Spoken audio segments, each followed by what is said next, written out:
Kherson के Dnieper में भीषण भिड़ंत हुई। आर्कटिक ब्रिगेड ने ड्रोन रिपीटर को उड़ा दिया। फागोट एटीजीएम क्रू ने इस हमले को अंजाम दिया। यूएवी रिपीटर के नष्ट होने से यहां की संचार सेवा भी ठप हो गई।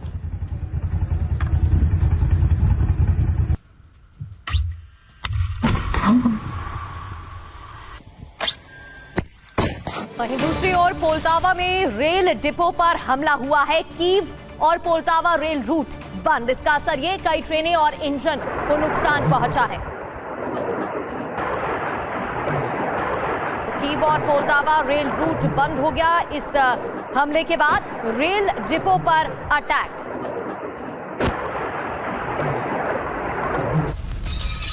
और पोक्रोवस्क लगातार सेंटर पॉइंट बना हुआ है। यहीं से एक बहुत बड़ी खबर आ रही है। अमेरिका ने यूक्रेन से कहा है कि यहां पर जंग जारी रहे। पोक्रोवस्क की जंग रुकनी नहीं चाहिए। क्रीमिया पर हमले से रूस पर दबाव बनाया जाए। पोक्रोवस्क में मुकाबला और क्रीमिया पर हमला हो। सोर्सेस के हवाले से अमेरिका का फिलहाल ये रुख सामने आ रहा है और इसे लेकर निर्देश दे दिए गए हैं यूक्रेन।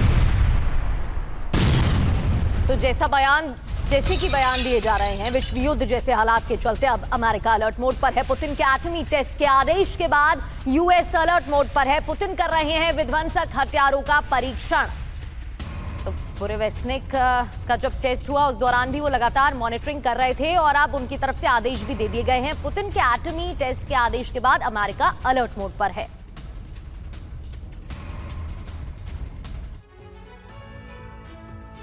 लेकिन सवाल तो यही है कि आखिर अमेरिका को क्यों सता रहा है वर्ल्ड वॉर 3 का खतरा, तृतीय विश्व युद्ध का खतरा।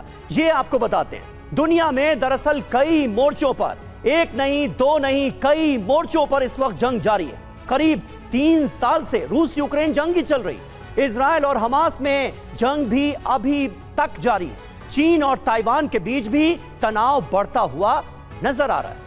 और वहीं रूस की बात करें तो विध्वंसक हथियारों का परीक्षण किया जा रहा है, करने की बात कही जा रही है। न्यूक्लियर मिसाइल बुरेवेस्निक का टेस्ट भी हुआ। इसके अलावा पोसाइडन अंडर वाटर टॉर्पीडो का टेस्ट भी किया गया, जिसको लेकर पहले कहा भी गया था और फिर उसे किया भी गया। जी और चीन की बात की जाए तो विमान वाहक वॉरशिप फुजियान को लॉन्च किया गया है। 6th generation stealth fighter J-50 उड़ान भरता हुआ नजर आया। नॉर्थ कोरिया के फ्रंट पर भी बड़ी तैयारियां हो रही हैं। 2 बैलिस्टिक मिसाइलों का परीक्षण नॉर्थ कोरिया भी कर चुका है किम जोंग उन के इशारे पर। और ये तमाम जो परिस्थितियां हैं बंसल साहब, ये तो कहीं ना कहीं वर्ल्ड वॉर 3 का खतरा बढ़ाती हुई सीधे तौर पर नजर आ रही। देखिए, मैंने पहले भी कहा वर्ल्ड वॉर 3 तो नहीं होगा। सब ये पोस्चरिंग है और पोस्चरिंग करने को एक दूसरे को धमकाने पर लगे हुए हैं।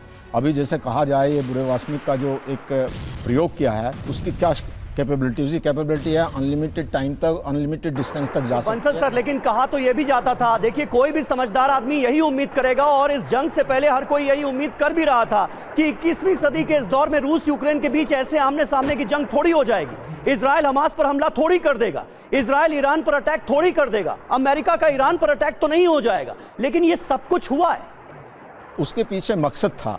मकसद जैसे यूक्रेन जो नाटो में शामिल होना चाहता था तो रशिया को उनको रोकने के लिए हमला करना पड़ा। हमला करने के बाद में जो उनका अनुमान था कि वो 1 हफ्ते के अंदर में युद्ध जीत जाएंगे, लेकिन ऐसा नहीं हुआ। 3.5 साल हो गए, 4 साल होने को जा रहे हैं, लेकिन रशिया को कोई उसमें निर्णायक बढ़त नहीं मिली है। हालांकि कुछ जगह पे उन्होंने कब्जा किया है। तो इस बात को देखते हुए अभी बल्कि नाटो जो डेड ऑर्गेनाइजेशन थी, फ्रांस ने कहा था कि ब्रेन डेड हो चुका है, नाटो को खड़ा कर दिया गया है।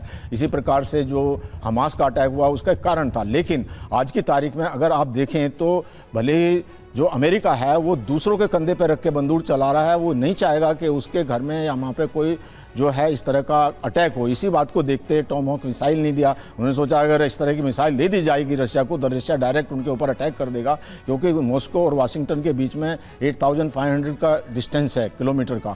और जबकि आजकल इंटरकॉन्टिनेंटल बैलिस्टिक मिसाइल जो रशिया के पास हैं वो 14,000 से ज़्यादा हैं, 14,000 किलोमीटर से ज़्यादा हैं। तो इन सबको देखते हुए तो अमेरिका कभी नहीं चाहेगा कि इस तरह का कोई स्थिति पैदा हो, क्योंकि लड़ाई में खास करके ये जब पता चल रहा है कि सुसाइड है, अगर कोई कंट्री इस तरह का कोई न्यूक्लियर की सोचता भी है तो समझो कि वो न्यूक्लियर विंटर आ जाएगी, कोई हम बचेगा नहीं। तो ऐसा खतरा कोई नहीं लेगा।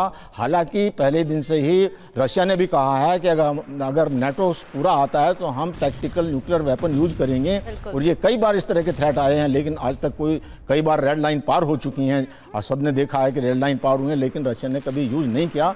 तो ये सिर्फ थ्रेट हैं जो कि दूसरों को डराने के लिए, खास करके यूरोप को डराने के लिए कि वो यूक्रेन को कोई वेपन ना दे। जा सकता है। बिल्कुल उकसाया जा रहा है, धमकाने की कोशिश की जा रही है।